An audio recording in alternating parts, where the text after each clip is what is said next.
वफाकी वज़ीर क़ानून आसिम नज़ीर तारड़ ने कहा है कि पार्लिमान का इख्तियार है कि जिस कदर और जिस तरह चाहे आइन में तब्दीली कर सकता है।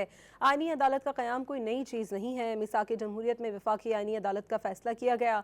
बानी PTI समेत पूरी सियासी क़यादत ने मिसाक जमहूरियत पर दस्तखत किए। वो इस्लामाबाद में लीगी सेनेटर इरफान सिद्दीकी की याद में ताज़ियती रेफरेंस से खिताब कर रहे थे।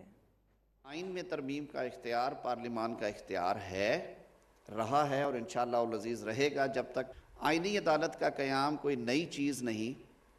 2006 में इस मुल्क के जो सियासी ज़ोमा थे उन्होंने बैठ के जब सर जोड़े कि किस तरह से इस मुल्क की सियासत को सही सिमत में चलाया जा सकता है, और वफाक पाकिस्तान जो कि 4 इकाइयों पे मुश्तमिल है और जिसमें कम अज़ कम 6 कौमियतें भी बसती हैं जो कि मुख्तलिफ़ ज़ुबानों और रिलीजन और कल्चर से ताल्लुक़ रखती हैं। अगर उन्हें इकट्ठा रखना है तो वफाक को मजबूत करना होगा। वो डॉक्यूमेंट है जिस पे पाकिस्तान के तमाम जो संजीदा और ज़ीरक सियासी ज़ोमा हैं बशमूल मियाँ मोहम्मद नवाज शरीफ, शहीद मोहतरमा बेनज़ीर भुट्टो साहिबा और सो मच सो के इमरान खान न्याजी साहब भी इसको मानते और दस्तखत किए इस पर।